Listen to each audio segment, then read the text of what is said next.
បាទថ្ងៃនេះបងប្អូនជីបរដ្ឋជាកសិករបានបាទបន្លាយគោកទឹកអស់ហើយស្រុកខ្ញុំគ្មានប្រព័ន្ធធារាសាស្ត្រសម្រាប់កសិករធ្វើស្រែទេមានតែ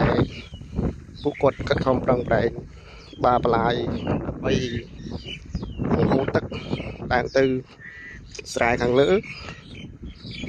ដើម្បីយកទឹកដាក់ចូលក្នុងស្រែបាទនេះស្រែពួកគាត់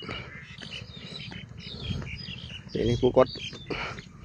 មានគ្នាច្រើនដែរមិញព្រឹកមិញមកមុនគេអត់មានពួកគាត់អត់តមកឥឡូវខ្ញុំដើរអត់តពួកគាត់ទេពួកគាត់ដើរលឿនណាស់បាទនេះមិនមែនផ្ទះទេបាទនេះជារោងចាំស្រូវបាទរោងពួកគាត់ប៉ុនផ្ទះនោះហើយខ្ញុំនេះគេឲ្យមកបាបន្លាយដែរចុះស្រែផងដើរកាប់ព្រៃព្រឹក្សាហើយពួកគាត់គាត់ដើរមើលសិន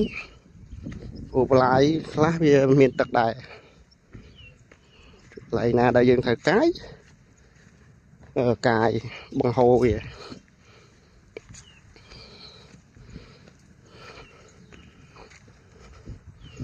បាទវាស្រែធំធេងណានេះដីបឹងណាថ្ងៃនេះដើរមួយអំពូមិញដើម្បីសម្រកគីឡូបាទគាត់រោងចាំស្រូវគាត់ផ្ទះចង់ប្រព័ន្ធផ្ទះមួយហើយ